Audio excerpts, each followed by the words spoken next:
자, 아까 방금까지 말씀드렸던 납부 대상 현장은 원수급인 공사, 그리고 하도급이지만 사업주 인정 승인을 내가 받으면 사업주가 된 거예요. 사업주 인정 승인을 받았으니까. 그러면 원도급 공사는 원도급 공사만으로 내가 사업주 지위에 있는 거고, 하수급인 사업주 인정 승인 공사는 하도급이었다가 사업주의 지위를 내려받아서 뒤에 사업주가 된 케이스죠. 이거든 저거든 다 사업주가 됐다라고 하는 거고, 첫 번째 1번에 자기공사라고 있는데, 이건 어떤 경우냐면 내가 내 돈으로 공사도 하지만 시공에도 참여하는 경우가 있죠. 요즘 대형 아파트 건설사들이 시행시공을 같이 하는 경우가 있기도 하고, 예를 들어 제가 아까 우리 집에 인테리어 공사를 한다고도 말씀드렸잖아요. 근데 예를 들어 벽지 장판은 제가 인테리어 사업자한테 넘겨주고, 페인트는 제가 다 별도로 발주줘서 페인트 회사를 고용하고, 제가 장비도 일부 사주고, 이런 건설 공사에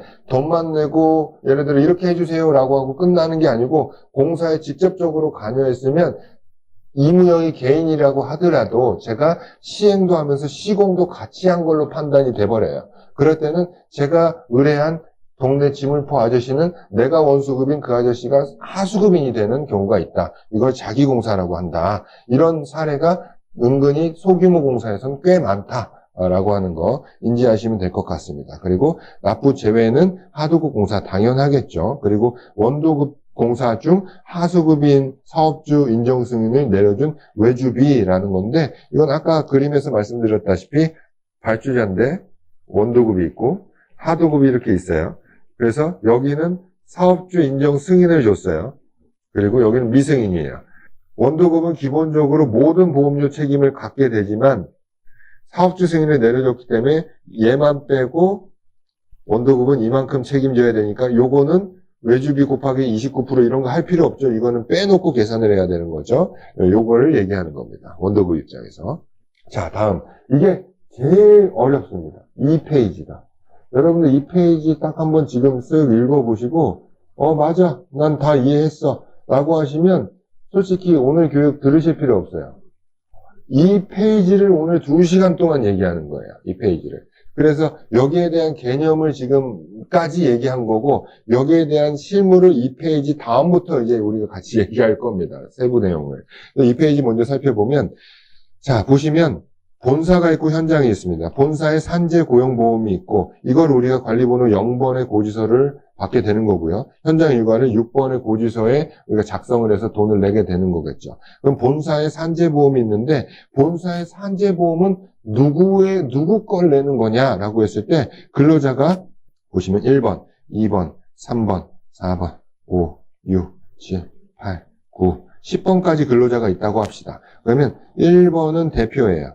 2번은 대표님, 사모님. 3번은 관리부예요.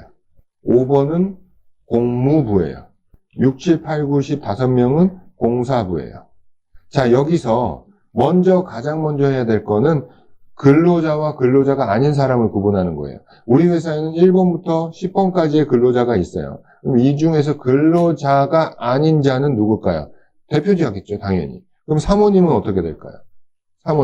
사모님도 당연히 대표자라고 여러분들 이해하시면 될 것 같아요. 왜 대표자냐? 사모님이 딴 사람 차려가지고 혼자 먹고 살자고 일을 하는 건 아니잖아요. 자기 남편 회사를 도와주기 위해 회사에 있는 거지. 그러니까 말 그대로 도움의 대상이다. 라고 해서 사업주의 지위를 줘버리는 겁니다. 이 다른 예로 대표자의 아들이 있을 수 있죠. 예를 들어 아들이 있어요. 이 아들인데 아들은 근로자가 될 수도 있고 사업주의 지위를 가질 수도 있어요. 마찬가지로 가장 기본적인 구분 방법은 동거했냐 아니냐인 거예요.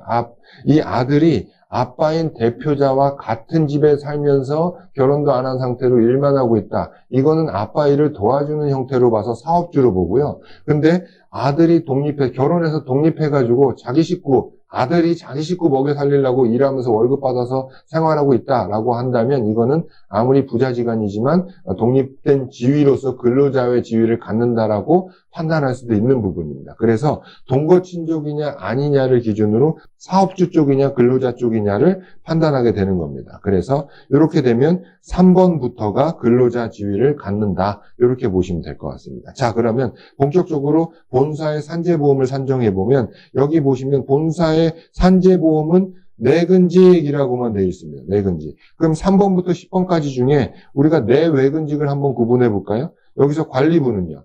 내근직이죠, 당연히. 공무부는 내근직으로 볼 수 있죠. 그럼 요만큼은 내근직. 그 다음에 이 뒤에 공사부는 현장 가서 일하니까 현장직이라고 우리가 구분할 수 있습니다. 자, 그러면 본사 산재보험은 내근직 것만 내는 거니까 여기서 전제 조건이 모든 근로자가 월급이 1억이라고 해봅시다. 1억이에요. 전부 다. 다 연봉이 1억씩이에요. 네. 그러면 본사 산재보험은 인원을 적는 게 아니잖아요. 우리 건설업의 고용산재보험은 나머지 업종처럼 이름을 적고 얼마를 받았어요 적는 게 아니고 우리는 금액으로만 숫자로만 얘기하는 거죠. 관리부와 공무부의 전체 급여 3명이니까 3억이 되겠네요. 3억을 적으면 이걸로 그냥 본사 산재보험은 끝입니다. 끝. 자, 그러면 그 다음에 산정해야 될 건 본사 산재보험 했으니까 이제 고용보험으로 넘어가나요? 못 넘어갑니다. 이게 제일 어려워요. 제일 마지막 거야. 우리는 본사 산재보험 한 다음에 현장 산재보험을 할 겁니다. 본사 산재보험은 3억으로 끝났고요. 현장은 먼저 제일 처음에 해야 되는 건 무슨 행위다? 보험료를 납부해야 될 현장을 구분하는 게 제일 먼저 해야 될 행위다라고 하면 옆에다 제가 한번 적어보겠습니다. 1번 현장이 있고 2번 현장, 3번, 4번 현장이 있어요. 1번은 원도급이에요. 2번은 미승인 하도급이에요. 3번은 고용보험 승인 현장이에요. 4번도 고용보험 승인 현장이에요. 그래서 요게 요렇게 보고 자 그러면 매출을 기준으로 할 건데 원도급 공사는 매출이 20억이라고 치고 하도급은 30억이고 고용승인은 1번 고용승인, 2번 고용승인 있겠죠. 3번 고용승인, 4번 고용승인 이렇게 하면 되겠구나. 3번 고용승인은 매출이 30억짜리고 4번 고용승인은 20억짜리예요. 이렇게 돼 있으면 연총 매출액이 얼마죠? 100억을 한 회사가 되겠네요. 자, 그러면 원도급 및 산재 승인 현장에 투입된 아까 말씀드린 4가지 노비라고 되어 있습니다. 그러면 여기서 산재보험을 내야 되는 현장은 뭘까요? 1번, 2번, 3번 중에. 자, 보시면 1번은 어떤 보험료 내죠? 1번 현장은 산재를 내겠죠. 산재 고용을 다 내겠죠. 사업주니까. 하도급은 아무것도 안 내고 고용승인은 뭘 내죠? 고용보험만 내고 고용승인은 고용보험만 냅니다. 그러면 1, 2, 3, 4번 중에 산재보험을 내야 될 현장은 1번밖에 없네요. 그러면 1번이 되는 거죠. 물론 예를 들어 5번 현장이 있는데 여기가 산재만 승인받은 현장이야. 그럼 당연히 여기 들어와야 되겠는데 지금은 그건 없다 치고 진행하겠습니다. 그럼 원도급에 이 1번 현장에 투입된 4가지 노비를 계산해서 집어넣는 행위가 현장의 산재보험을 구하는 행위다. 물론 저는 하나의 현장이 있다라고 가정을 했지만 여러분들의 매출장을 보면 원도급 공사가 무수히 많을 수도 있어요. 없을 수도 있고 제가 상징적으로 1번이라고 한 건 원도급 현장을 다 모아놨다라고 보시면 되겠죠. 그 원도급 현장에 투입된 4가지 노무비. 제일 처음에 현장 일용직이라고 하는데 우리가 여기다 한 번 더 간접적으로 써봅시다. 우리 작급이 직접 노무비가 일단 결산서상의 일용직 임금이죠. 그리고 아까 말씀드린 3.3% 임금도 들어가고 그리고 용역사무실에 세금연서 끄는 것도 들어가는데 이걸 다 합친 금액을 우리가 얼마라고? 한 10억이라고 20억이라고 해봅시다. 20억이에요. 1년 동안 들어간 인건비 합이 20억이죠. 그럼 이 20억은 어디에? 1, 2, 3, 4번에 고르게 근무를 했겠구나. 당연히 이 전체에 투입된 직접 노무비가 20억이니까 반대로 이렇게 이해하시고요.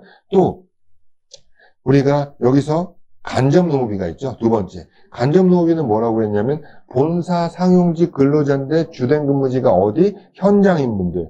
부서로 따지면 어디? 공사부 직원이죠. 여기 공사부 직원 우리가 체크해놨네요. 하나, 둘, 셋, 넷, 다섯인데 한 명당 1억이라고 했으니까 간접 노무비는 연간 총액이 얼마가 되나요? 5억이 되는 거죠. 5억이. 자, 6, 7, 8, 9, 10이라고 저는 이름을 안 쓰고 숫자로 썼지만 여러분들 회사에서는 퇴사자를 포함해서 2025년도 직원별 급여 합계표 같은 것들이 있을 거예요. 세무 프로그램에. 어떤 홍길동이라는 근로자가 1년 내도록 일했으면 1년 내도록 받은 금액이 있겠죠. 월급. 그 중에 과세와 비과세가 있겠죠. 그럼 여러분들 뭘로 가지고 계산해야 된다? 과세 금액 가지고 계산을 해야 된다. 그래서 저는 제 회원사인 여러분들 회사를 보험료 산정해 줄 때 저는 보통은 원천징수부를 잘 모르겠으면 징수하는 경우가 많이 있습니다. 원천징수부를 받으면 거기 과세 비과세가 나눠져 있기 때문에 퇴사자를 다 포함해서 그렇게 쭉 받는데 그 금액이 공사부 직원의 전체 합계 금액, 퇴사자 중도 입사자 다 합쳐서 5억이다 라고 가정을 한 거고요. 그 다음에 세 번째가 외주비입니다. 외주 노무비죠. 그러면 우리가 1년 동안 1, 2, 3, 4번에 외주 공사를 준 금액이 외주 공사비가 이건 계산서를 받고 우리 공사대금을 준 공사를 얘기한 거겠죠? 이유를 막론하고 말해. 그게 30억이라고 해봅시다.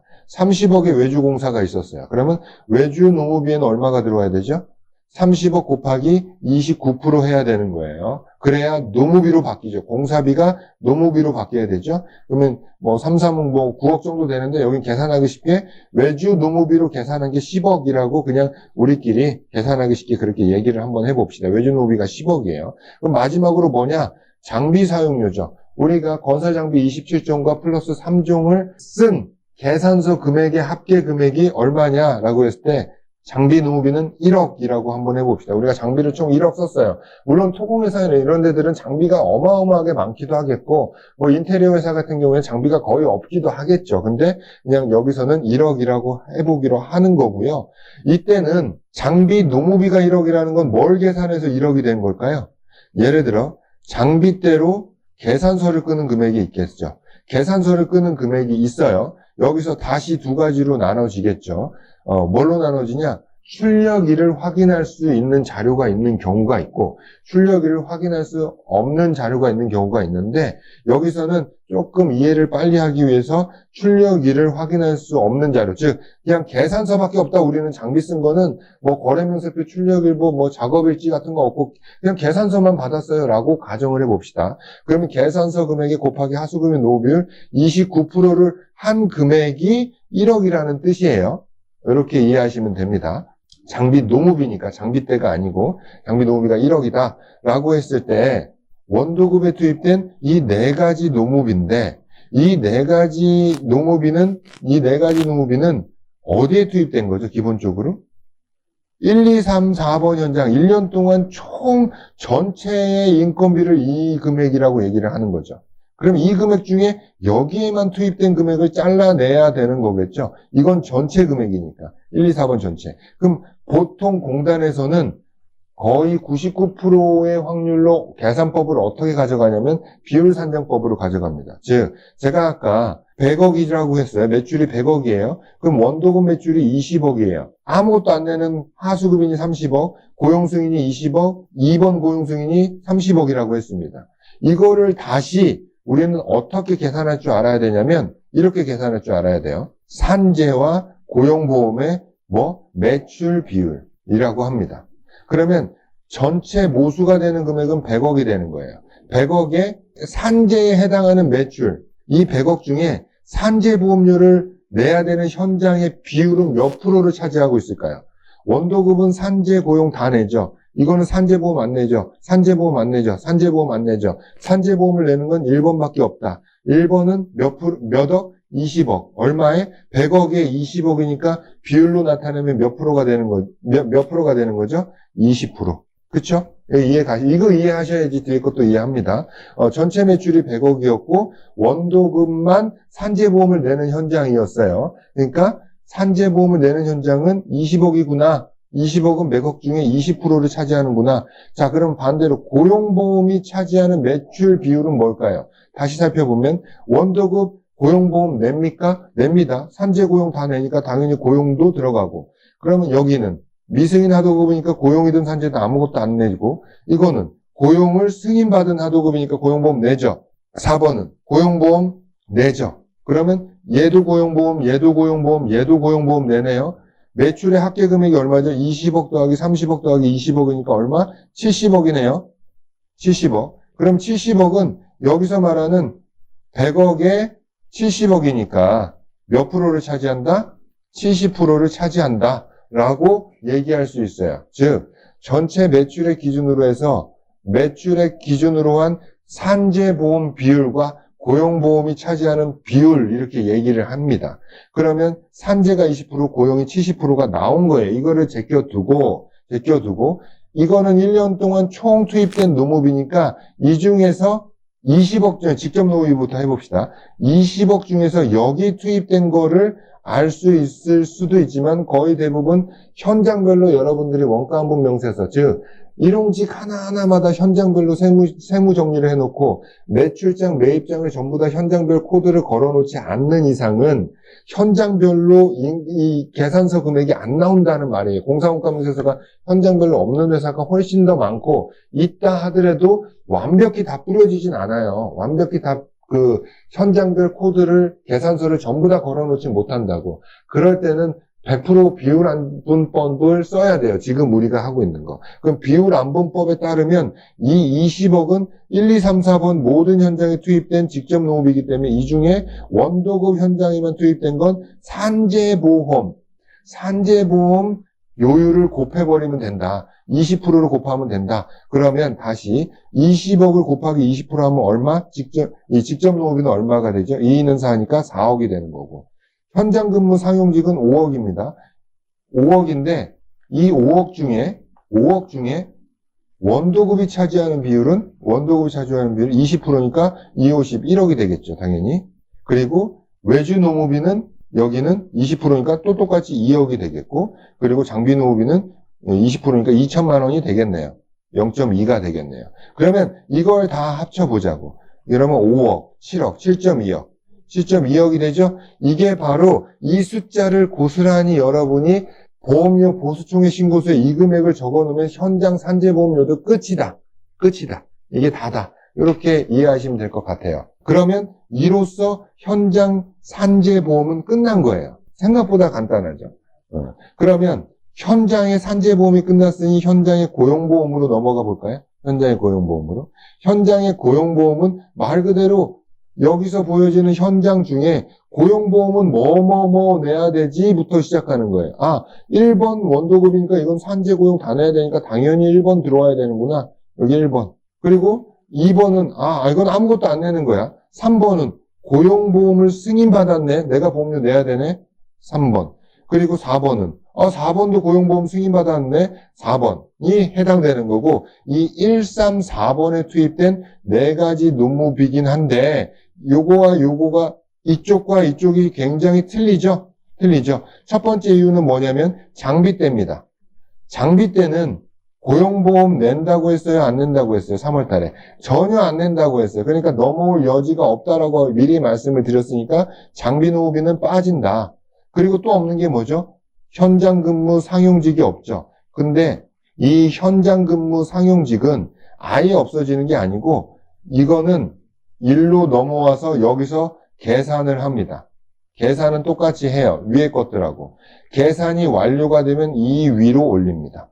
요게 어떤 패턴인지 자 같이 봅시다. 먼저 1, 3, 4번에 투입된 현장 일용직을 구해야 돼요. 1, 3, 4번이 무슨 현장이죠? 고용보험료를 내야 되는 현장. 고용보험 비율은 아까 몇 프로라고 했죠? 우리가 매출 비율 기준으로 했을 때 70%라고 얘기를 했습니다. 70%. 그럼 여긴 70%네. 자, 그러면 일용직 임금이 전 현장에 100억이 투입됐으니까, 20억이 투입됐으니까, 이 중에 70%는 14억이 되겠네요. 14억. 외주공사비에 대한 노무비, 외주 노무비는 10억이죠? 10억에 얼마? 10억은 전체 공사에 대한 거니까 여기에 대한 것만 하면 10억 곱하기 70% 하니까 이거는 7억이 되겠네요. 그리고 장비 노무비는 안 들어가죠? 그리고 마지막으로 간접 노무비가 5억이에요. 총 5억 중에 고용 승인 현장에서 일한 간접 노무비는 70%니까 7, 5, 35, 3억 5천이 되겠네요. 여기서 계산하는데 계산하고 고용보험은 산재는 이런 겁니다. 산재는 내가 있는 주소 단위로 보험료를 신고하는 거예요. 즉 현장 근무 상용직이 일하는 곳은 어디죠? 산재보험료를 내야 될 것. 여기 현장에서 일하니까 산재보험은 현장 고지서의 보험료를 포함해서 내는 건데 고용보험은 이 사람한테 더 쉽게 얘기하면 이 사람한테 월급을 주는 사람한테 따라가서 거기서 보험료 내. 이렇게 되는 겁니다. 그러면 간접노비는 누가 월급 주죠? 이 사람은 누가 고용했어요, 처음에? 현장에서 고용한 게 아니고 본사에서 고용했죠? 그렇기 때문에 계산은 여기서 하지만 보험료는 올라가서 본사 고용보험에 합산해서 낸다. 라고 하시면 되는 겁니다. 자, 그러면 현장의 고용보험은 그럼 그래서 얼마냐라고 했을 때 일용직 인건비 14억 더하기 외주노무비 7억은 여기서 우리가 빼줘야 될 게 당연히 있죠. 고용보험은. 고용보험 제외자가 있죠. 그게 뭐냐면 이 직접노무비에 해당하는 부분 중에서 일용직 명세서가 쭉 있을 거 아닙니까? 그 중에서 마이너스 해줘야 고용보험에 적용 안 되는 분들 뒤에 서류로 교재에는 다 나옵니다. 외국인 별도로 얼마인지 계산해 줘야 되고 또 빼줘야 될 게 고령자. 일용직도 지급조서 신고 쫙 하잖아요. 주민등록번호 순으로 역산 계산하면 고령자를 골라낼 수 있겠죠. 만 65세 이상 되시는 분들도 고용보험 제외자인 거예요. 그분들도 다 뺍니다. 여기 그래서 빼기 두고 외국인과 플러스 고령자를 빼준다. 이 14억에서. 그래서 만약에 없다라고 한다면 14억 더하기 7억 해가지고 아마 21억이 현장 고용보험 보수총액이다. 라고 생각하시면 됩니다. 그러면 현장 것도 끝이야. 고지서에 21억 쓰시면 되는 거예요. 마지막으로 우리가 계산하는 게 뭐가 있죠? 본사의 고용보험 계산 안 했네요. 그럼 본사의 고용보험 어떻게 계산하느냐? 먼저 사무직원이 그대로 넘어온다. 그럼 3억이 넘어왔습니다. 플러스 누가 들어간다? 여기서 계산한 금액이 여기 와서 더해진다. 얼마 계산했죠? 3억 5천을 계산했습니다. 근데 여기서 잠깐. 우리가 전체 이 두 사람은 빼놓고 전체 근로자의 임금의 합이 얼마죠? 8억입니다. 그러면 요건 아무리 합쳐도 6.5억이 되죠? 그럼 나머지 1.5억은 누가 냈죠? 누가 낼까요? 나머지 우리 정규직인데 우리가 아무리 합쳐도 6억 5천밖에 안 돼요. 그럼 나머지 6억 5천 빼면 1억 5천은 누가 내냐? 1억 5천은 요거는 여기서 그림을 잠깐 그리면 발주자가 있고 원도급이 있고 하도급이 있어요. 하도급이 이렇게 있어요. 원도급이 보험료를 다 낸다고 했죠. 원도급이 낼 때 어떤 보험료 내냐? 얘가 직접 고용한 직접 노무비. 그리고 얘가 본사가 있죠. 원도급도. 원도급 본사에서 파견 나온 간접 노무비. 그리고 얘도 장비를 쓰겠죠. 장비에 대한 노무비. 그리고 얘 외주 노무비도 있다고 했죠. 외주 노무비가 뭐냐면 하도급 준 공사금액 곱하기 29%한 거잖아요. 이렇게 29%를 해서 얘가 전체에 대한 고용 산재 보험료를 납부합니다. 그럼 여기서 왜 중고에 대한 29%를 하면 얘가 쓴 인건비를 책정한 거잖아요. 1억을 외주를 줬다고 하면 2,900만 원이 외주 노무비가 되는 거죠. 그러면 이 29% 안에는 하도급에 어떤 인건비가 들어가 있느냐? 이 29% 안에는 하도급이 쓴 직접 노무비가 들어가고 하도급도 본사에서 이 현장으로 파견 나올 거 아닙니까? 본사라는 곳에서. 상용직이 그 간접 노무비가 들어가고 하도급도 또 외주를 재하도급을 주잖아요. 그 외주 노무비 그리고 하도급도 직접적으로 장비를 쓸 수 있잖아요. 그럼 장비 노무비 즉 이 29% 안에는 이 네 가지 노무비가 이미 다 들어가 있다. 즉 여기서 우리가 중요하게 생각해야 되는 거 이 간접 노무비 그러니까 우리 본사에서 하도급 현장에 들어간 간접 노무비는 누가 보험료를 낸다? 원도급이 이미 냈구나. 원도급이 이미 냈구나. 그러면 우리 정규직 근로자라고 해서 5억을 다 신고해서 여기를 8억으로 만든다면 이거는 명백히 이중 납부가 되겠죠. 그래서 고용보험에 해당하는 만큼만 내근직에 더해서 6.5억으로 만들어서 보험료 신고를 하면 끝난다. 이렇게 신고하는 게 맞다. 요거까지 이해를 하시면 될 것 같습니다. 어렵죠? 어렵죠? 한 페이지에 그래서 제가 처음에 이 페이지를 딱 열면서 이 페이지 하나 글씨만 보고 완벽하게 이해하면 그냥 보험료는 끝난 거다. 라고 그렇게 말씀을 드린 겁니다. 어지간한 노무사님들도 이거 제대로 이해하시는 분이 흔치 않아요. 그만큼 좀 어려운 부분이긴 합니다. 그래서 디테일하게 보면 또 원도급으로서 보험료 내야 되는 거 어떤 거? 직접 노무비, 간접 노무비, 외주 노무비, 장비 노무비까지 낸다. 라고 하는 거고 다음 원수급인 입장에서 하도급을 줬어요. 근데 여기는 사업주 승인을 준 거죠. 그럼 원도급 입장에서는 얘 거는 빼고 여기 것만 산정해서 보험료를 낸다. 이렇게. 그리고 자, 보시면 원도급은 아까 말씀드렸다시피 외주비, 장비, 직접 노후비, 간접 노후비까지 전부 다 통틀어서 보험료를 내는 구조를 갖고 있다라고 하는 겁니다. 자, 그러면 노후비는 아까 말씀드렸다시피 직접 노후비가 있고 간접 노후비가 있다라는 걸 말씀드렸고, 그리고 보수총액에서 소득세부터 비과세는 뺀다와 65세 이상자, 그리고 외국인은 제외합니다라고 되어 있는데 여기 뭐라고 되어 있냐면 뭐는 또 빼고 제외의 제외, F256 비자. 이 비자는 당연 가입 대상이에요. 당연 가입 대상. 고용보험에. 그러니까 이 사람들은 보험료를 내야 되는 거예요. 그러니까 여러분들이 보험료 준비 서류에 보면 쭉 일용직 지급명세서를 받아보세요라고 뒤에 돼 있는데 지급명세서를 받는 이유를 엑셀로 받아서 우리가 정렬을 하면 외국인 등록번호를 우리가 손쉽게 확인할 수 있죠. 근데 외국인 등록번호만 가지고 그 외국인을 다 빼면 되는 게 아니에요. 현장 외국인은 정말 무수하게 많은 비자 종류들을 가지고 있어요. 그 중에서 F256 비자를 가지신 분은 한국 사람과 마찬가지로 고용보험을 납부해야 되는 사람이기 때문에 전체 외국인에서 F256 비자는 제외하고 나머지 외국인에 대한 비용을 고용보험에서 제외한다. 비과세처럼. 이렇게 이해하시면 되겠고, 그리고 그 다음에 지급조서를 가지고 쭉 나이 순으로 정렬을 한 다음에 제일 위부터 65세 이상 고령자 거는 제외하고 그 금액의 합계 금액은 전체 인건비에서 마이너스해서 우리가 계산해야 된다. 즉 직접 노후비에서 빼야 되는 게 두 개가 있네요. 첫 번째가 외국인인데 F256 비자를 제외한.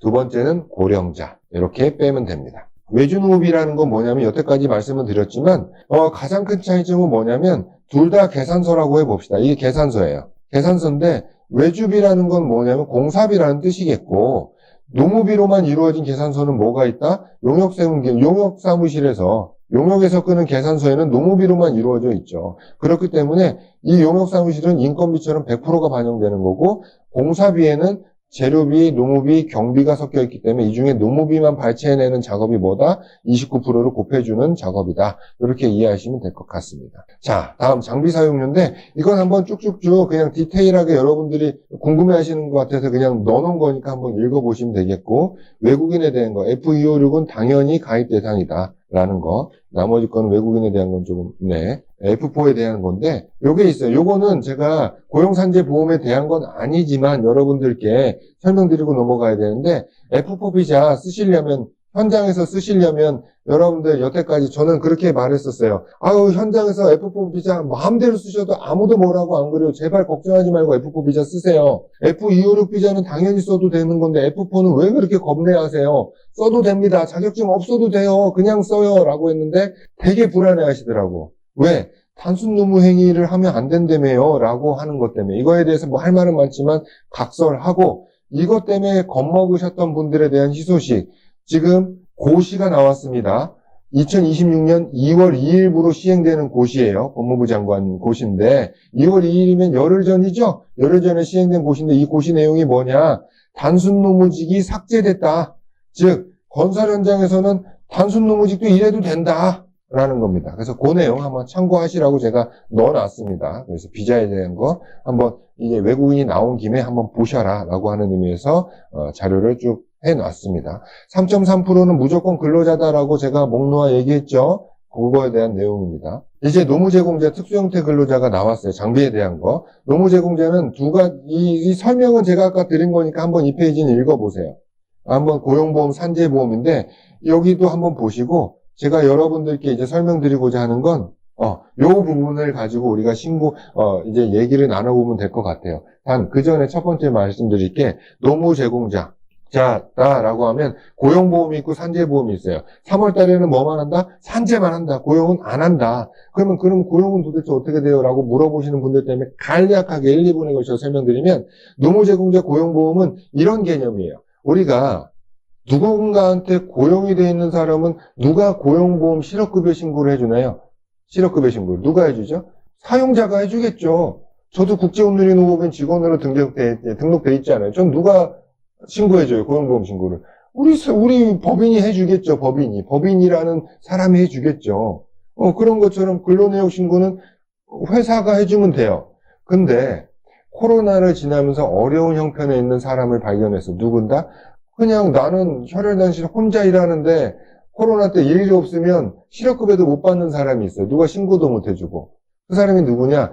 개인 사업자인데 장비 하나 가지고 다니면서 자기가 운전만 하시는 분들. 즉 근로자를 고용하지 않고. 그런 분들은 누가 고용보험 신고해 줄 사람도 없고, 그리고 일이 없다고 해서 어디 가서 실업급여를 받을 수도 있는 근거가 없잖아요. 그래서 노무제공자 장비에 대한 고용보험은 첫 번째 조건이 개인 사업자여야 돼요. 법인은 왜 안 될까요? 만약에 법인 자체가 무슨 뜻이죠? 법으로 만들어진 사람이란 뜻이에요. 그럼 법인 밑에 등록된 사람들은 누구 지위를 받고 누가 사용자예요? 법인이 사용자야. 이 사람들은 누가 근로내역 신고해주면 돼? 얘가 해주면 되는 거죠, 법인이. 그러니까 당연히 제외해줘. 신고해줄 사람이 있으니까. 그래서 개인 사업자 중에서 근로자를 고용해서 현장에 보낸 자와 자기 혼자 개인 사업자 사장이 온 자 중에 이 근로자는 사장이 따로 있어요, 없어요? 이 개인 사업자 사장이 있죠. 이 근로자는 근로내역 신고 누가 해줘? 얘가 해주면 되는 거야. 근데 개인 사업자인데 혼자야. 내가 왔어.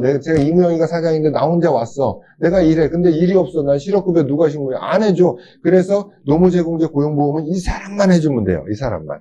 개인 사업자 중에 그냥 사업자 등록증상에 이름과 운전사가 동일할 때만 여러분들이 선택적으로 신고해주면 된다. 라고 하는 건데, 여기서 질문. 이때 우리가 신고를 안 했어요. 고용보험 신고를 안 했어. 깜빡했는데 이제 들었어요. 못했어요. 그러면 3월 달에 이 못한 거 합쳐서 신고할게요. 라고 하면 돼요? 안 돼요? 안 돼. 왜 안 되느냐? 우리 여러분들은 본사가 있고 현장 일괄이 있어요. 본사 0번, 뒤에 6번 있죠? 이건 어디다 신고해요? 본사에 신고해, 현장에 신고해, 근로내역 신고를. 여기도 아니야. 별도의 관리번호를 또 따서 여기다가 신고하는 거예요.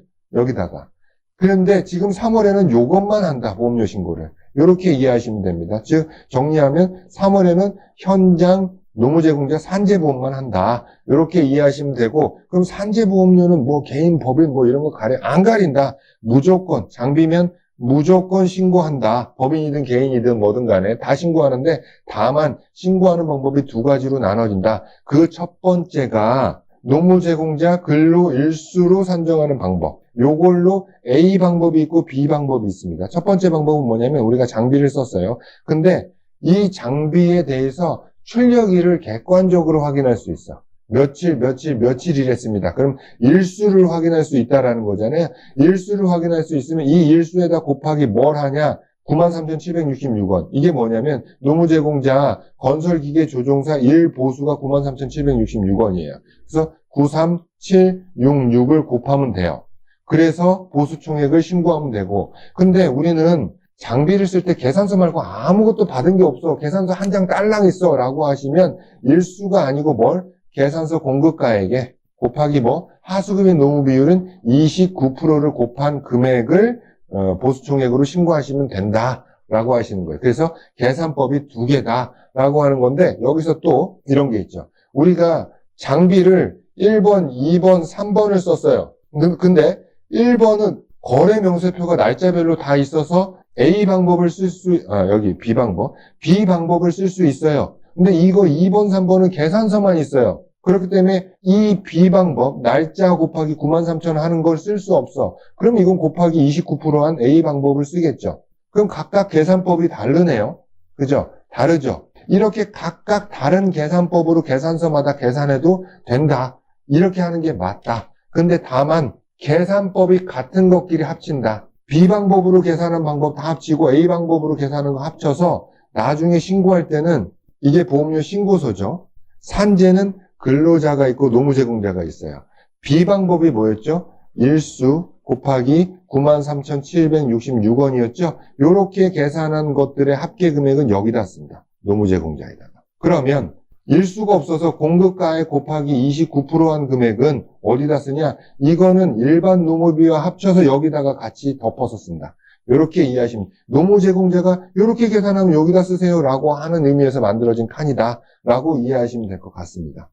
이것도 모르시는 분들이 은근 많더라고요. 그럼 도대체 우리가 B 방법이 좋은 것 같은데 이게 훨씬 싼 것 같은데 얼핏 봐도 이게 싼 것 같은데 이렇게 계산하려면 어떤 자료가 필요하나요? 대표적으로 이런 자료가 필요합니다. 그래서 이건 우리가 직접 한 건데 이거 한번 해보자고요. 두 가지 방법이 있죠. 그러면 이 400만 원이라고 해봅시다. 400만 원인데 계산서밖에 없어. 이 거래명세표 이게 없어. 그냥 계산서야. 그랬을 땐 어떻게 한다? 곱하기 29% 한다.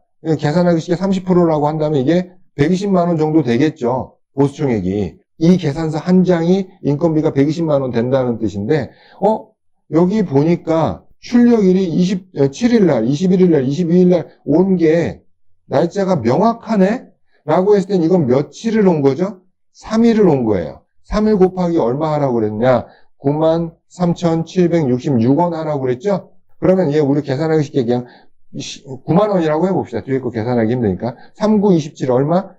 27만 원만 신고하면 되는 거예요. 약 30만 원 정도만. 그러면 120만 원이 싸요? 27만 원이 싸요? 단언컨대 27만 원이 싸죠. 요렇게 계산하는 게 보편적으로 훨씬 싸요. 그럼 여러분들이 평상시에 해놔야 될 일들은 뭐가 있죠? 거래 명세표를 잘 챙겨 놓기, 혹은 출력일보, 혹은 작업일지, 공사일지, 혹은 차량 운행일지를 통해서 이 계산서 하나에 금액이 며칠 동안 현장에 왔는지를 파악해 놓기가 가장 중요한 거고, 다른 계산서를 한번 볼까요? 여기는 굴삭기를 썼는데 얼마짜리 썼어요? 80만 원짜리 썼네요. 80만 원짜리. 이거를 이 거래명세표가 없었다라고 한다면 80만 원 곱하기 29% 하겠죠. 그러면 38에 24. 24만 원 정도를 보충액에 넣어야 되는데 하루 왔네요. 일자를 확인할 수 있으니까 80만 원이 아니고 하루 1일 곱하기 9만 3,766 하면 9만 원만 내면 되네요. 훨씬 싸네 이게.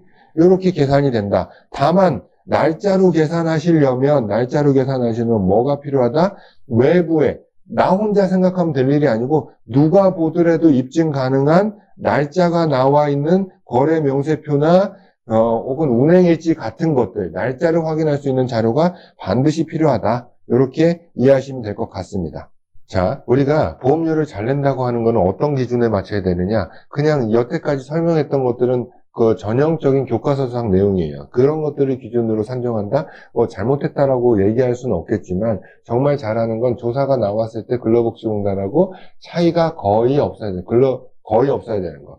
근로복지공단하고 차이가 단돈 10원도 안 나는 상태로 꽉 맞춘다는 건 불가능합니다. 거의 불가능해요. 그렇기 때문에 5% 이내로 차이가 없이 근로복지공단이 조사 나왔을 때 우리 업체를 조사했을 때 금액과 우리가 신고한 금액이 5% 이내가 차이가 난다? 그러면 성실신고 사업장인 겁니다. 그래서 그걸 기준으로 했을 때 우리가 보험료를 잘 낸다라는 건 위와 같은 조사가 나왔을 때 5% 이내가 차이가 나게 하는 것이다 라고 하는 거고, 그러면 조사 기준에 맞춰서 우리가 3월달 보수총액 신고서를 산정할 필요가 있겠네요.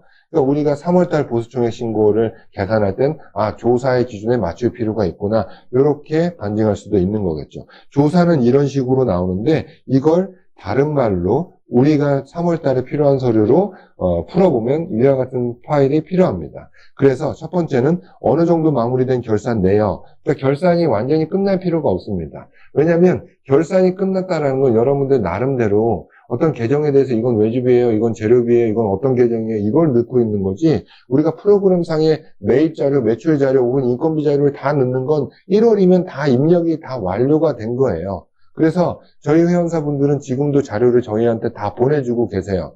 그러니까 지금도 보험료 산정을 하고 있는 거죠. 결산이 끝나서 그러는 건 아니고, 결산이 끝난 거와는 상관없이 매입, 매출, 인건비 자료만 확정이 되면 보험료는 산정한다. 이렇게 이해하시면 될 것 같습니다. 자, 세부 목록을 보게 되면 맨 처음에 매출 원장이 있습니다. 매출 원장이라는 거는 이렇게 생각할 수도 있어요. 우리가 건설만 하고 있으면 우리가 손익계산서와 공사원가명세서가 있을 수 있겠는데, 그리고 수익 금액이 공사 수익금만 있을 수 있죠. 근데 우리가 제조도 있어요. 우리가 공장도 있어요. 그럼 납품 매출도 있을 거잖아요. 상품 매출도 있을 것이고.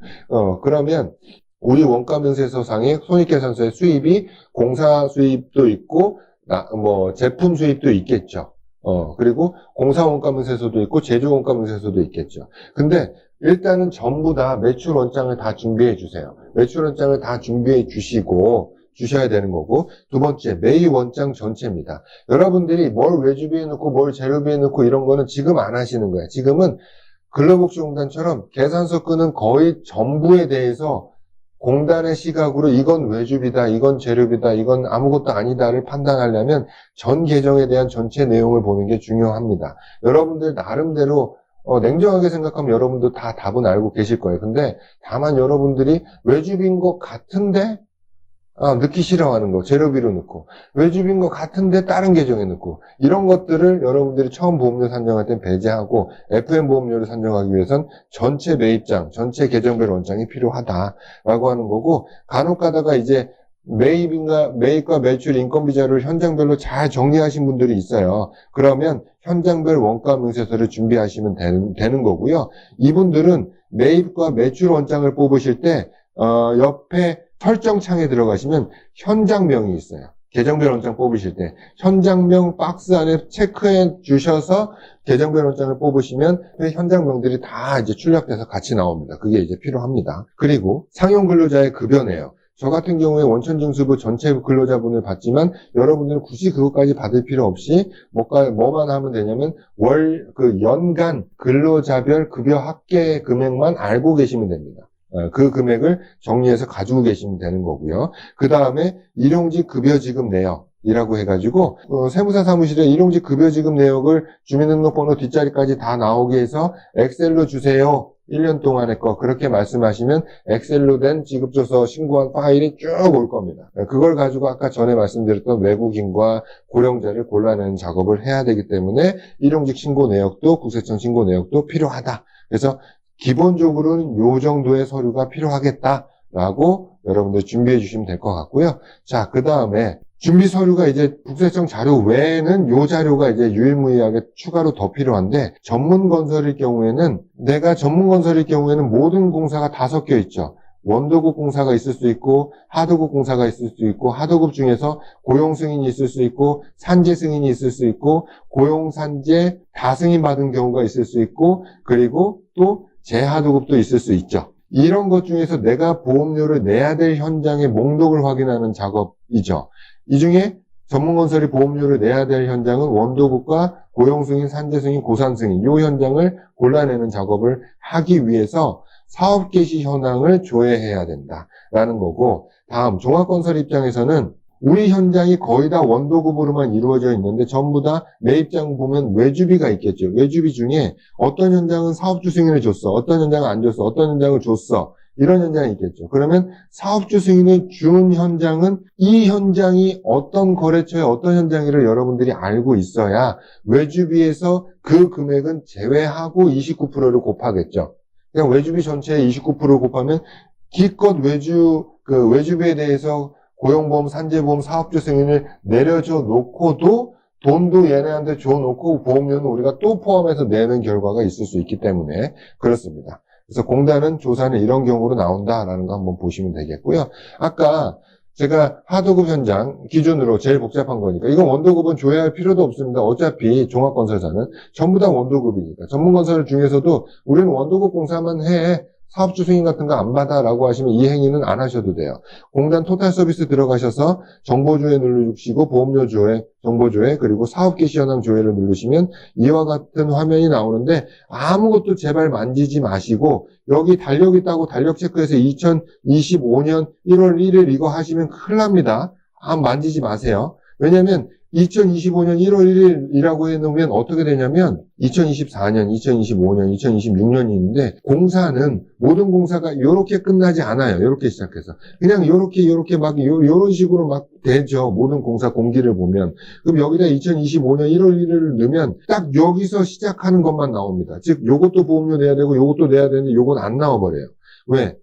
사업 개시일이 2024년이고 이건 2023년이기 때문에 안 나와버린다는 뜻이에요. 그래서 날짜에는 여러분들 숫자를 넣지 마시고 요거 돋보기만 눌러서 6번만 선택해서 조회 누르시면 됩니다. 조회 누르시고 그 다음에 해야 될 게 엑셀 저장이라는 거 누르시면 요 화면이 떠요. 요 화면이 뜨는데 저는 여러분들하고 내용을 살펴봐야 되기 때문에 이렇게 간략하게 만들어 놓은 건데 여러분들 거는 이 내역이 태초부터 지금 것까지에 대한 모든 내역이 다 나올 겁니다. 즉 우리 회사 설립일로부터. 그러니까 이걸 다 보실 필요는 없어요. 그래서 공사 시작일에 여러분들이 엑셀로 여기를 전부 다 드래그해서 정렬이라는 걸 하세요. 엑셀 정렬이라는 걸 하시면 여기에 화살표가 이렇게 생길 거예요. 이 끝에 화살표가. 그럼 이 화살표를 클릭하시면 쭉 메뉴가 나와요. 그 중에 내림차순 정렬이라는 걸 누르시면 공사 시작일이 가장 늦은 거부터 나오겠죠. 오늘 기준으로 공사 시작일이 가장 늦은 건 2026년 2월 달에 계약한 건이 있다면 그거가 제일 위로 올라오겠죠. 그 공사건이 제일 위로 올라오겠죠. 2026년에 공사가 시작된 건 우리가 볼 필요가 없죠. 2025년 거 확정을 하는 거니까. 그래서 이거 2026년이네, 6년이네, 6년이네 것들은 쭉 골라서 이 행은 다 삭제를 해버리시면 불필요한 것들은 일단 1차적으로 제거가 되고, 두 번째, 공사 종료일을 클릭하세요. 공사 종료일을 정렬을 하시면 이거는 오름차순을 하세요. 오름차순 정렬을 하시면 이 날짜가 옛날 것부터 위로 올라오겠죠. 1999년 뭐 12월 2일부터 1999년, 2002년 막 이렇게 오겠죠. 우린 이 공사 종료가 이미 1999년, 2005년, 2020년에 종료된 걸 우리는 볼 필요가 없죠. 이미 끝난 현장이니까. 그럼 우리는 어디까지 드래그를 해서 쭉 내려가?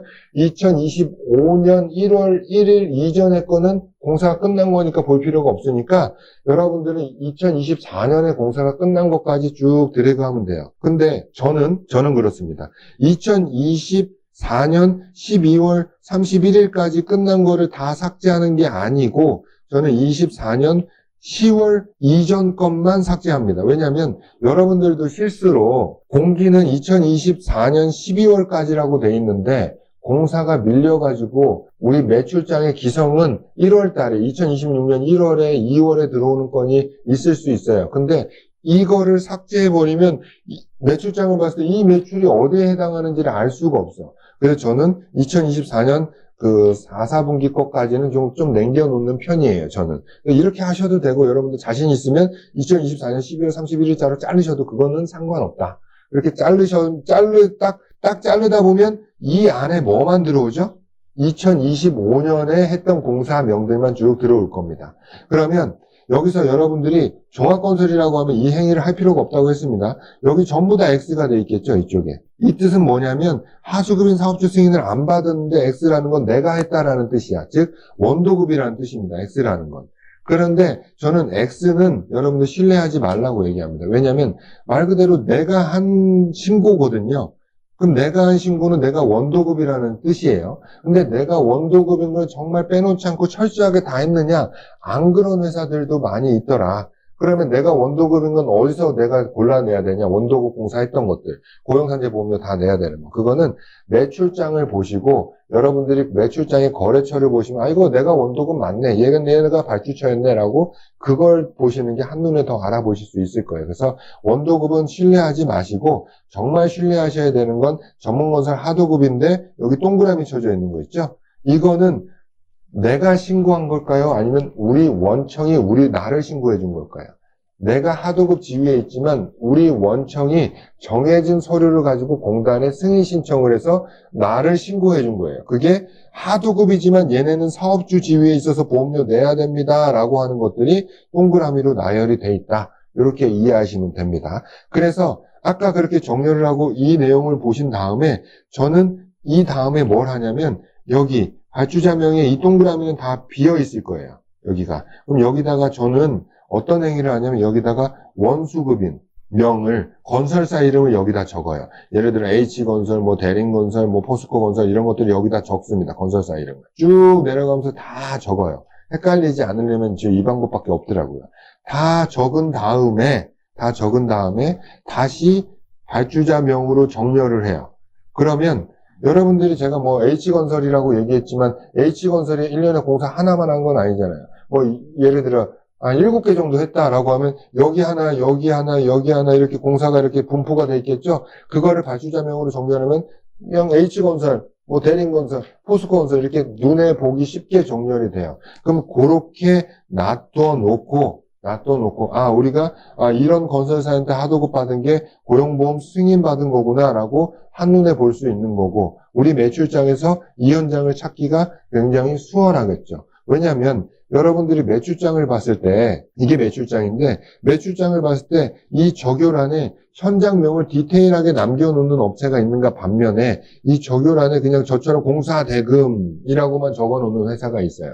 그렇게 되면 이게 어느 현장인지 헷갈릴 수가 있단 말이죠. 그래서 이 거래처를 보고 맨 처음에 사업주 승인 현장이다, 원도급이다를 판단하는 그 어떤 기초가 되는 자료가 될 수 있다라고 하는 겁니다. 그래서 이 작업을 완료하셨다라고 하면 여러분들 보통 모니터 2개 쓰시잖아요. 한쪽에 이걸 띄워놓고 한쪽에는 이제 공사수익금 계정별 원장, 매출장도 좋습니다. 띄워놓고 엑셀로 된 걸 띄워놓고 역시 마찬가지로 엑셀이니까 이것도 이렇게 전체를 잡아서 정렬을 합니다. 그 다음에 뭘로 정렬을 하냐?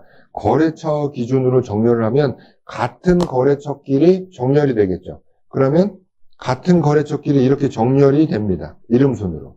이름순으로 정렬이 되면 아까 우리가 이 전전 페이지에서 이 거래처는, 이 특정 거래처는, 고용 승인만 주는구나. 여기는 산재 승인 주는구나. 여기는 고용 승인이구나. 이걸 알 수 있겠죠? 그거를 매출장 거래처가 정렬되면 손쉽게 정렬된 상태에서 여러분들은 옆에다가 구분을 하나 만들어서 저는 색깔로도 해요.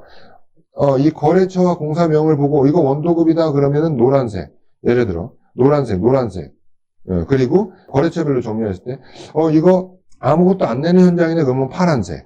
예를 들어 이거 고용보험만 내야 되네 그러면은 초록색. 이런 식으로 색깔로 하셔도 되고 아니면 옆에다가 정확하게 이렇게 쓰셔도 되고. 그럼 거래처별로 정렬한 거 옆에 비고란을, 구분란을 만들어서 이렇게 원도급, 저는 뭐 2응이라고도 하고, 원도급은 1번, 이건 2번, 이건 3번 이렇게 표시하셔도 전혀 상관없어요. 그냥 구분만 할 수 있으면 됩니다. 원도급과 하도급과 고용보험을 내야 되는 현장만 거래처별로 구분을 하셔도 됩니다. 저는 여러분들과 이 교육 목적상 원도급은 한 회사야.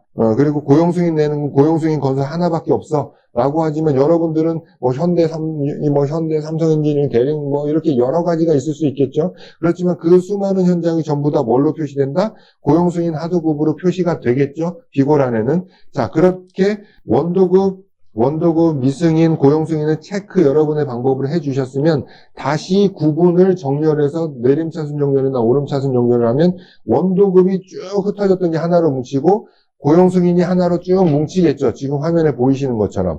그러면 이 상태에서 뭘 할 수 있느냐? 원도급에 해당하는 공사에 대한 합계 금액을 구할 수 있어요. 원도급은 내가 1년 동안 2억 했구나. 미승인 하도급은 3억 했구나. 고용승인 하도급은 5억 원어치 했구나. 1년에 전 거래처 통틀어서. 내가 1년 동안 매출이 10억인데 그 중에 원도급은 2억 했고 고용승인은 5억 했구나. 그럼 아까 우리 얘기한 것처럼 10억 중에 2억이 차지하는 포지션 몇 프로? 20%. 그리고 10억 중에 고용승인 하도급이 차지하는 비율 5억이니까 50%가 되는 거고 여기서 다시 복습하면 자 그럼 다시 산재요율과 고용보험 요율로 나눠봅시다. 산재요율은 몇 프로다? 이거 산재보험 내죠? 이거 내요? 안 내죠? 이거 산재 안 내죠? 산재는 20%다. 고용보험을 내야 되는 매출 비율은 이거 고용보험 내죠? 고용보험 안 내죠? 고용승인은 고용보험 내죠? 그럼 두 개를 합치면 몇 프로? 70%. 이렇게 매출에 따른 산재 고용 비율을 구할 수 있다라는 걸 알 수 있습니다. 자, 그런 다음에 우리가 외주비를 봐야 되는데 여기서 여러분들께 말씀드릴 건 하나밖에 없어요. 장비대가 헷갈리시나요, 혹시? 장비대 헷갈릴 거 없어요. 건설 장비입니까? 건설 장비가 아닙니까? 이거 너무나 명확하잖아요, 장비는. 27종 정해져 있고 3종 딱 명칭을 딱 정해져 버렸잖아요. 그 안에 들어오면 장비대로 구분하시면 되고 장비대가 맞으면 두 가지밖에 없습니다, 이제. 뭐냐면, 우리가 여기 보시면, 장비를 썼어요. 이 계산서에 장비를 100만원짜리 장비를 썼어요. 그럼 이 장비에 대해서 우리가 이런 장비들 있죠? 어디 갔어? 장비 같은 것들이 있으면 이 장비에 대해서 우리가 월별 출력 일보를 가지고 있냐, 일자별 출력 일보를 가지고 있냐, 거래명세표가 있냐, 없냐로만 장비대를 구분하시면 됩니다. 이렇게 구분하시면 되고요. 그거를 옆에다 여러분들이 옆에다가 좀 체크를 해주시면 되겠죠. 전부 다 장비로만 이렇게 표시하는 게 아니고 예를 들어 여러분들이 표시할 땐 장비 1, 장비 1은 뭐예요? 그냥 29% 할 거. 이거는 뭐 장비 2라고 하는 건 뭐예요? 이건 거래명세표가 있어. 그래서 일자로 계산할 거. 이렇게 구분을 먼저 하셔도 좋고. 그래서 장비는 헷갈릴 게 없어요. 얘기할 것도 없고. 그 다음에 인건비 헷갈릴 게 있습니까? 옆에 이게 공사원가 명세서입니다. 공사원가 명세서예요.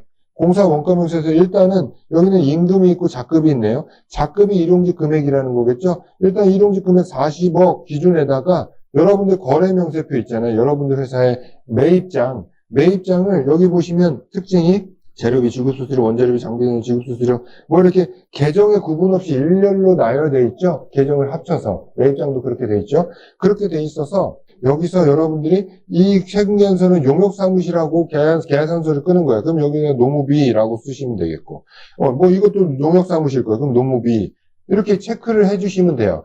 저는 제 노하우인데 저는 어떻게 하냐면 저도 이거 똑같은 거 하거든요. 그럼 장비는 저는 예를 들어 이쪽에다가 노란색 색칠을 해요. 이 거래처 란에다가 장비 이렇게 노란색 색칠을 하고 또 외주비 이전에 노무비가 또 있을 수 있죠. 용역사무실 세금계산서 끄는 거 혹은 사업소득 끄는 거, 사업소득 신고한 거는 이 적요란에다가 색칠을 해요. 노란색으로 또.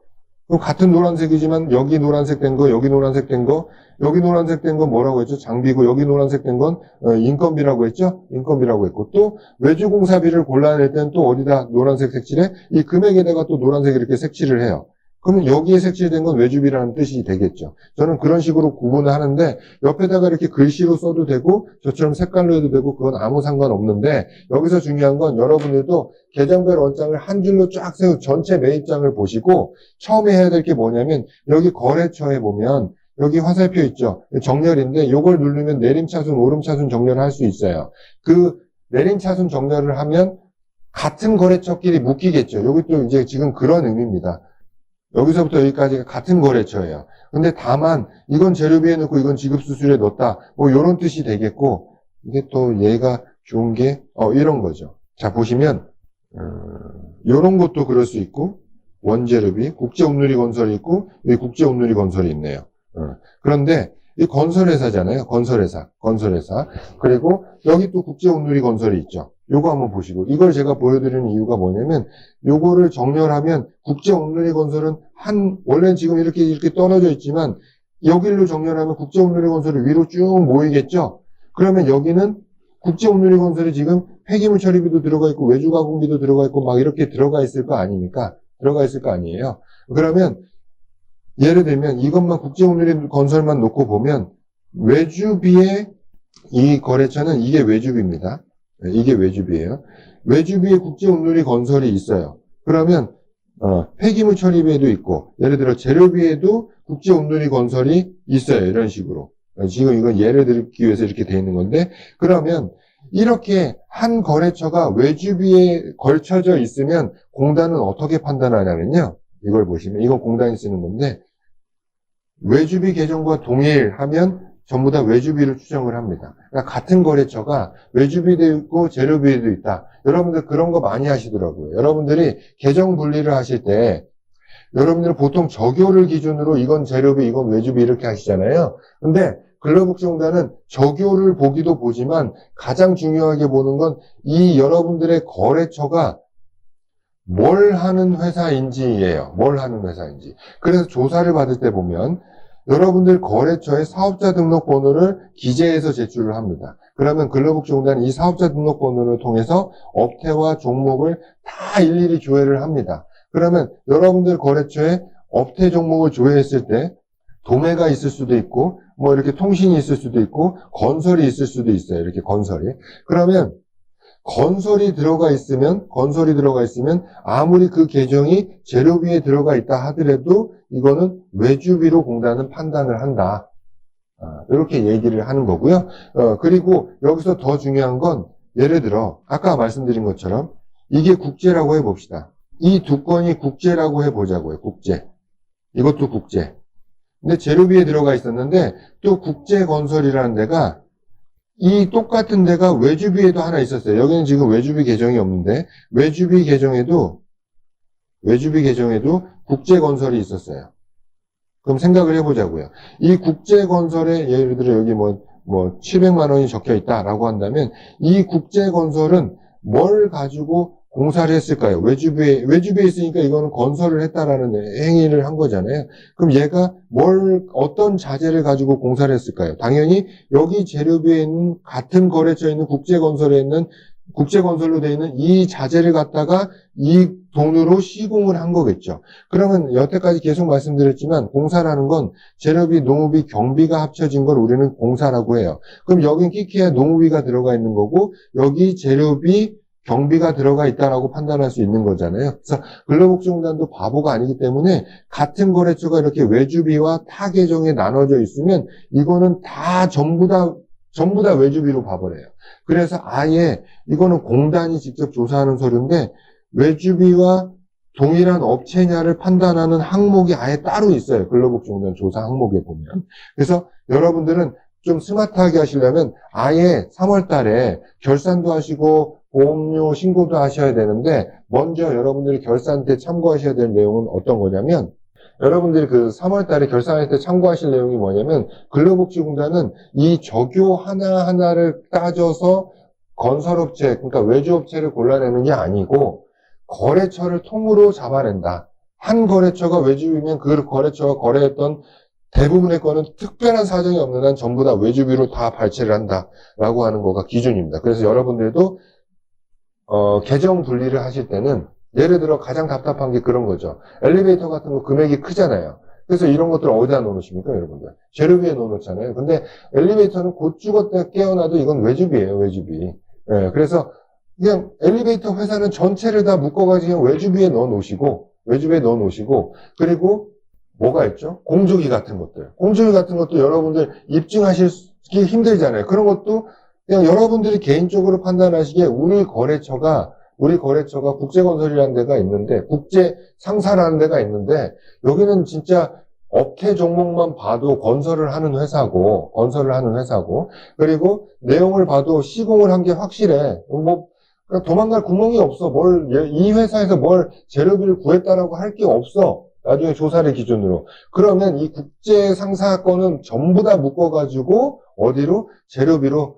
외주비로 넣으시고. 근데 또, 온누리 상사라는 데가 있어요. 온누리 상사라는 데가 있는데, 여기는 좀 특이하게, 재료비 포지션이 굉장히 크고, 시공비 포지션이 굉장히 작아.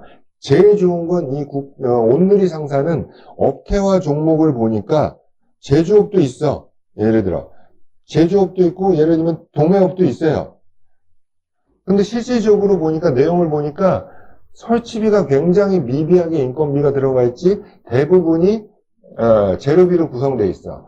그러면 여러분들이 이거를 막말로 공단에 입증할 수 있으면 이거는 설치비가 전혀 안 들어갔다. 실상 조금 들어갔더라도 결국에는 전혀 안 들어갔다라고 얘기할 수 있으면 이 거래처는 전부 다 재료비에 계정에 분리를 하셔야 된다. 그러니까 거래처를 기준으로 외주비에 넣을 거냐 재료비에 넣을 거냐를 판단하시는 게 맞다. 저는 그렇게 강력하게 말씀드리는 거고요. 자, 그렇게 해서 외주비, 재료비를 구분하시면 되고, 여기서 가장 중요한 외주비에 대한 개념은 여러분들이 제가 말씀 안 드려도 이미 너무 잘 알고 있어. 그거 어떻게 잘 알고 있느냐? 여러분들이 판단하시기에 재료비, 노무비, 경비 중에서 이 포지션이 얼마일 필요가 없습니다. 얼마일 필요가 없고, 그럼 어떻게 구분하느냐? 설치비, 인건비가 단돈 10원이라도 들어가 있으면 그건 외주비다. 예를 들어, 재료비, 노무비, 경비 중에서 재료비가 95%고, 경비가 2%고, 노무비가 3%야. 이렇게 돼 있으면 노무비가 전체 금액의 3%만 차지하더라도 이거는 이 3%가 들어가 있기 때문에 이 전체가 외주공사비가 된다라는 거예요. 그래서 가장 답답한 게 이제 저 같은 전문가와 이제 통하지 않고 자체적으로 공단에 대응을 하실 때 1억짜리 세무계산서가 있는데 여기 인건비가 실질적으로는 뭐 500만 원밖에 안 들어가 있어요. 그러면 5%에 해당하는 거겠죠. 근데 공단은 1억짜리 세무계산서를 외주비로 발췌해내면 얼마를 노무비로 책정을 하죠? 30%나 29%를 책정하겠죠. 그럼 30% 한다고 치면 1억에 30%면 3천만 원이잖아요. 근데 대표님이 봤을 땐 진짜로는 인건비 설치비가 500만 원짜리인데 거래명세표를 보면 500만 원밖에 안 들어가 있는데 3천만 원을 추징한다고 화가 나죠. 그래서 이 거래명세표를 들고 공단에 보여주는 순간 이거는 빼도 박도 못하고 30%인 3천만 원으로 보험료 산정을 할 수밖에 없어요. 왜? 500만 원이 들어가 있다. 인건비가 단돈 얼마라도 들어가 있다라는 거 공단에 입증한 게 돼버리니까 이건 진짜 공단이 봐줄래야 봐줄 수도 없는 거다라고 하는 거예요. 그래서 거래명세표에 정확하게 인건비, 설치비, 작업비 같은 게 들어가 있으면 이거는 공사다. 거래명세표가 없더라도 그런 내용이 있으면 공사다라고 여러분들이 판단하시면 되겠고, 애매하다. 그래서 뭐 내용으로 여러분들께 진짜 디테일하게 말씀드릴 수는 없지만, 예를 들면 거래명세표에 자재비, 경비, 그리고 인건비, 설치비가 아닌 운송비가 들어가 있으면 이건 뭐예요? 이건 재료비다. 그러니까 이렇게 할 수 있으면 이건 자재비로 이 거래처 전체를 재료비로 넣는 거고, 이게 불가능하면 이 거래처는 아싸라게 그냥 외주비로 넣어야 된다. 제가 이 말씀을 드리는 이유는 뭐냐면 가장 답답한 게 보험료 조금 내려고 재료비로 계속해서 재료비로 몰아넣는 회사. 여기서 제가 아까 지나갔지만 조사 기준의 가장 첫 번째는 뭐냐면 재료비 계정의 합의, 계정금액 합의 매출액의 50%를 넘는 회사가 가장 첫 번째 타겟이에요. 그러니까 보험료 조금 내려고 그냥 재료비 계정으로 다 넣는 회사들이 있어요. 그럼 매출이 100억인데 재료비가 60억이야. 그럼 50%를 넘죠? 그럼 일단 타겟 되는 거야, 그 회사는. 그 제일 안 좋은 수다. 이걸 말씀드리는 겁니다. 그래서 그런 식으로 계정 분리를 하시면 되겠고, 외주비에 대한 판단은 근로복지공단의 기준은 거래처를 기준으로 이거는 공사를 하는 업체, 이거는 자재만 납품하는 업체로 거래처를 기준으로 판단한다라고 하는 거를 여러분들 핵심적으로 알고 계시면 될 것 같아요. 그래서 그렇게 우리는 외주비와 그런 것들을 판단했다라고 하면 이 페이지는 뭐냐면 그러면 재료비에서 같이 한번 따라가 보세요. 공사 원재료비에서 우리가 여기 계정별 원장이잖아요. 계정별 원장인데 이렇게 외주비, 재료비, 공사비, 농우비 이런 것들 우리가 다 이제 체크했어요. 여러분들 나름의 방식으로 체크했으면 이거를 다시 체크한 데를 기준으로 정렬을 하면 외주비 모이고 외주공사비 모이고 장비 사용료 모이고 인건비 이렇게 모이겠죠.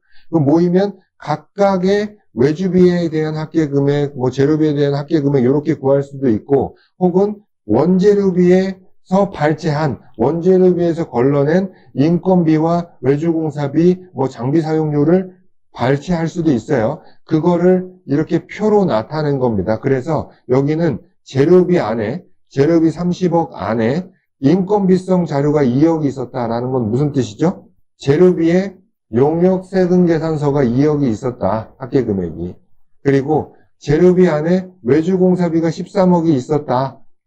아까처럼 공사로 판단될 만한 거, 엘리베이터 금액 이런 것들이 13억이 있었다라고 하는 거고, 이거는 뭐죠?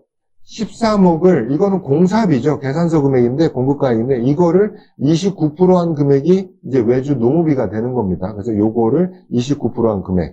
그래서 재료비에는 순수 인건비가 2억이 있었고, 예를 들어 3.3%나, 저런 것들, 용역생계산서가 2억이 있었고, 공사비로는 13억이 있어서 13억을 29%하니까 3억 7,700이고, 그러면 여기다는 뭘 썼냐면, 요 금액, 인건비 금액과 공사비를 인건비로 변환한 요 두 가지를 합친 게 5억 7,700이구나. 즉 재료비에서는 보수 총액을 5억 7,700 발췌를 한 거예요. 이런 식으로 각 계정마다 하셔도 되고 아니면 제가 아까 말씀드렸다시피 계정을 쭉 하나로 연결했고 우리가 여기다가 공사비, 인건비, 장비비, 장비 1, 장비 2 이렇게 다 체크를 계속해서 해 나갈 거 아닙니까? 그러면 정렬을 하시면 공사비만 모이고 인건비만 모이고 장비 1, 2만 모이겠죠. 그러면 여기에 합계 금액이 나올 수 있어요. 그냥 요렇게만 구하셔도 됩니다. 합계만 구하시면 인건비는 전체 얼마가 발췌됐구나는 어디서 보면 요게 인건비 발췌된 내역의 합계 금액이 되겠죠. 그렇죠? 각 계정에서 인건비를 발췌한 내역이니까. 그리고 이게 외주공사비고 그리고 그 와중에 장비 사용료는 이렇게 돼 있는데, 장비 사용료. 여기서 장비 사용료는 특징이 있죠. 장비 사용료는 총 5억이 발췌된 거예요, 5억. 근데 이 중에 4억은 계산할 수가 없었어요. 계산서밖에 없기 때문에 29%를 한 거죠. 그러니까 1억 1,600이 되는 거고, 5억 중에 1억은 거래명세표가 있었어요. 거래명세표를 보니까 총 1억이 어떤 장비든 간에 다 합쳐보니까 5일, 10일, 15일, 20일 합쳐보니까 100일 정도 돼. 100일이야. 그러면 93,766원 곱하기 100일을 하니까 937만 6천 원이다. 라고 하는 거고, 이거는 아까 따로 구해야 된다고 말씀드렸었죠? 그렇게 구한 겁니다. 그래서 각각 이거를 인건비로 금액을 변환한 거. 그래서 전부 다 외주비를 인건비로 합친 거, 이 인건비, 요거 더하기, 를 하니까 계정별 보수총액이 되는 거죠. 이거를 다 합친 금액이 얼마? 54억이 되는 겁니다. 54억이. 그러면 54억이라고 하는 건 이거는 뭐와 같냐면 아까 여러분들하고 저하고 계산 한창 한 거 있어요. 이게 뭐냐면 아까 뭐 제가 10억이다 20억이다 뭐 표를 보고 한 거 있잖아요. 그 금액을 그 디테일하게 보니까 54억이었더라. 그럼 이 54억은 어떤 금액이죠?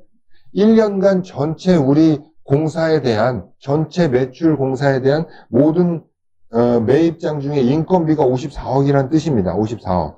54억이라는 뜻이고 여기에 산재 비율이 아까 우리 구했었죠? 어디서? 여기서 구했었죠? 아, 산재는 우리 20%입니다. 라고 여기서 구했잖아요. 그리고 고용은 아까 몇이었죠? 70%다. 라고 구했었죠? 그래서 여기다가 제가 20%, 70%를 대입해 놓은 거예요. 그래서 54억 중에 20%는 어디에 들어가면 된다? 산재 보수총액에 들어가면 돼서 산재 보수총액에 여기에 이렇게 들어간다. 라고 하는 거고 다시 고용은 이 금액이에요. 이 금액을 70% 곱해서 이 금액을 해도 되는데 이 중에서 우리가 빠진 게 뭐가 있냐면 70% 하면 안 되는 게 빠진 게 뭐가 있냐면 장비 사용료는 산재에만 들어가지 고용 쪽엔 없죠. 여기 지금 빈칸으로 돼 있죠. 고용보험은 장비는 빠진다. 그리고 또 하나 얘기한 게 있죠. 산재에서 고용으로 넘어오면서 임금, 그 정규직 급여는 여기서 산정을 하되 2억 중에 70%니까 14억, 1억 4천 맞죠? 여기서 산정을 하되 이건 어디로 넘어간다?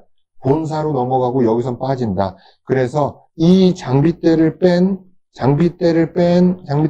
나머지 합계 금액이 총 37억인 거예요. 37억에서 1억 4천은 왜 뺀다? 이게 1억 4천인 거예요. 고용보수총액. 이거는 어디로? 이 금액은 본사로 올린다. 뺐더니 36억이 됐어요. 고용보험 보수총액이. 36억을 여기다 쓰면 끝난다. 1억 8천, 187만 5천은 어디서 왔다? 여기서 왔다. 아까 말씀드렸다시피 날짜로 계산한 금액 있잖아요. 여기서. 이거는 별도로 구해줘야 되죠?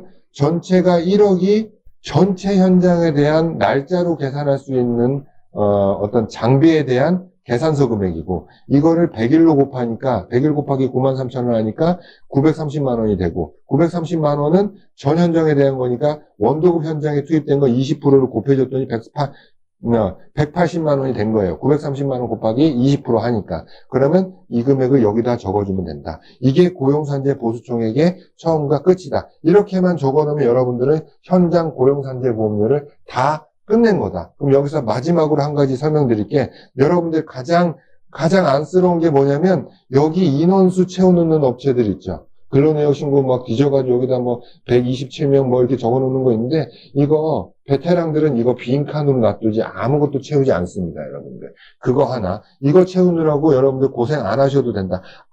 그냥 아무것도 안 써도 된다. 그럼 뭐만 쓰면 되느냐? 여기 산재 보수총액 여러분들 구한 거 있잖아요. 이 합계 금액 요거를 여기다가 쓰면 돼요. 그냥 보수총액에다가. 인원도 안 써도 돼. 여기다가만 하나만 쓰면 돼. 그럼 고용은 어디다 쓰느냐? 요거는 여기다가 이렇게 합계 금액만 각각 현장 거는 이렇게만 써주면 된다. 이렇게 이해하시면 되고요. 고용보험도 마찬가지입니다. 여기도 마찬가지예요. 여기도 이것도 아까 계산한 금액 그대로죠. 지금 요걸로 미루어 판단했을 때 1억은 누구 금액이죠? 본사 내근직 금액이죠. 이거 본사 겁니다. 본사 거. 그러면 여기는 뭐죠? 1억 더하기 현장 보수총액이 더해진 거지. 현장 고용보험 간접노무비죠. 더하기. 요거 이해하셔야 되는 거예요. 그래서 이걸 놓고 보면 총 급여가 7억이에요. 대표이사가 2억 가져갔고 현장 근무 상용직이 4억이라고 치면 이게 내근직이 1억이에요. 그러면 본사 산재보험은 내근직만 적으면 된다고 했어요. 내근직만. 그 1억 그냥 적었잖아요. 우리 1억 적은 거예요. 여기는 뭐 어떻게 적을까? 여기 이 밑에 요거는. 그걸 여기서 설명을 해놨는데 1억을 그냥 여기다 적어요. 밑에다가. 그리고 이거 급여대장 막 골라가지고 1월달에 3명이었고 2월달엔 5명 이거 골라낼 필요 없이 1억을 여기다가 합계 금액을 적으시고 위에는 나누기 12에서 그냥 짝짝짝짝짝 적으시면 돼요. 그럼 앞에 4명은 어떻게 적어요? 그냥 대충 적으시면 돼요. 아니, 그냥 저는 왜 4명 적었어요?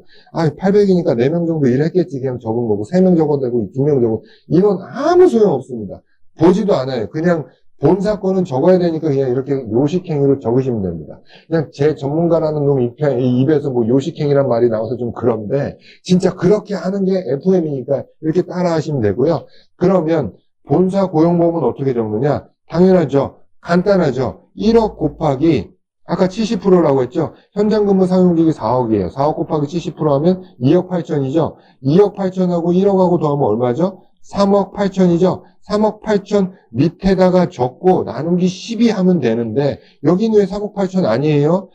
저는 그냥 예외 규정을 하나 넣어봤어요. 뭐냐면 요거 65세 이상 고령자가 그냥 요 달, 몇 달이야? 6월 달부터 입사한 거야. 그래서 요거는 빼줘야 될 거 아니에요. 요거 금액 빼줬더니 요 금액이 됐다. 이렇게 판단한 겁니다. 만약에 여러분들이 본사에 65세 이상 고령자가 없고 외국인도 없다. 라고 하시면 그냥 2억 8천 곱하기 2 더하기 1억이 돼. 그럼 여기가 얼마가 돼야 된다? 3억 8천이 돼야 되고, 그럼 여기는 얼마가 돼야 돼? 3억 8천 나누기 12에서 12분의 1이 여기 그냥 다 적히면 되고, 인원은 어떻게 적는다? 3,100이니까 그냥 한 10명 적으면 된다. 여러분들 만약에 여기가 2,000 넣으면 막 7명 적으면 여러분들 마음대로 적으셔도 된다. 인원에 대해서 그렇게 목맬 필요 없다. 라고 하는 것까지 여러분들 다 설명을 드렸습니다. 본사 것까지 설명을 드렸고 예기치 않게 35분 정도 오바를 했는데 끝까지 들어주셔서 감사하고 여러분들 궁금하신 것들은 연락처 있으니까 연락처로 전화를 주시든 우리 사무실로 전화 주셔가지고 우리 유능한 팀장님들이나 담당자분들 많으니까 고용산재 교육 들었는데 이거 궁금합니다 라고 하는 것들 다 질문 주시면 감사하겠습니다. 여러분들 고생하셨어요. 이만 마치겠습니다.